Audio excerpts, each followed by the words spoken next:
Okay, so I just want to look at some options that you'll have for your hotel rooms that might make it easier. So let's say I've got a hotel room in this area, so I'm very quickly just going to draw some walls in and make them... have you thought about the thickness of your walls for a hotel room?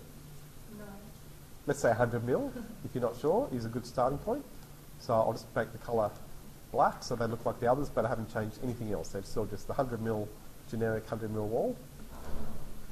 And then I'm going to draw in my walls for the outside of the hotel room. And let's say we're doing a little, not capsule hotel, but a little small sort of hotel room. And then, so the bathroom might be about here, maybe, and it's just one of those rooms with a double bed and maybe a desk or something down here. So really simple room. So I can put in some furniture just to indicate that, and I'll get a bed. Where's the Australian bed? That one's okay. I'll get the other one from the default library though, which is probably better. Oh no, this is the default. Oh, there was the Australian. Oh, here we are. That's the one. Bed, large sizes, Oz is the standard one, and that gives you all the basic bed sizes: double, king, and queen. So I'll try a king. If it fits, that's good. There we go. So that's okay there. We can always adjust it, and then if not, build a bathroom. So let's say you want to then duplicate that. What I'll maybe go through later is using groups. So if you want to have multiple copies of the same room, you can use groups to do that. But don't do it too soon. It's much better just to work on the one room and get the planning right before you try and duplicate it. And you might not need to duplicate it through the whole building anyway. But what I really want to show you is how we can just look at that room on its own in 3D.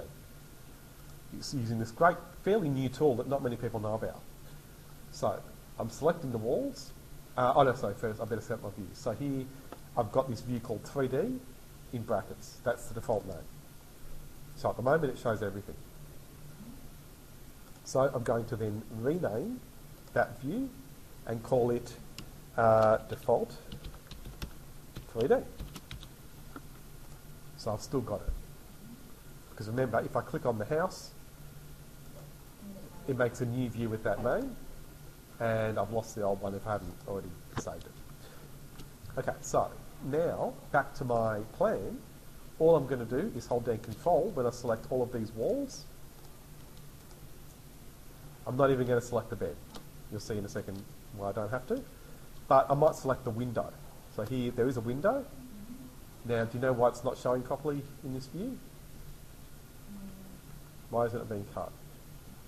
It's probably my cut plane. So I can adjust the cut plane to make the window show properly, but that's for later. So for now, I'm just going to make sure I can select the window with Control, and that's all I want to do. And then this is the one I want to show you, this one here, selection box. So that makes a new 3D view around that selection. So that's an easy way of just showing one room. You can always adjust it when you select the box. You can change how much you show. So you mean like it's better for us to just make like this and Yeah. work it out one room exactly how it is and Yeah. just like copy them. Yeah, replicate it later. But hold off on the duplicating. Don't copy it too soon, Yeah. and that'll be good. Right, so now I can go back, I can work in this view, or I can go back to my plan and keep adding more detail. And then in my 3D view, notice it's got the default name, so I can always rename that. Right, and call it, 3D hotel room.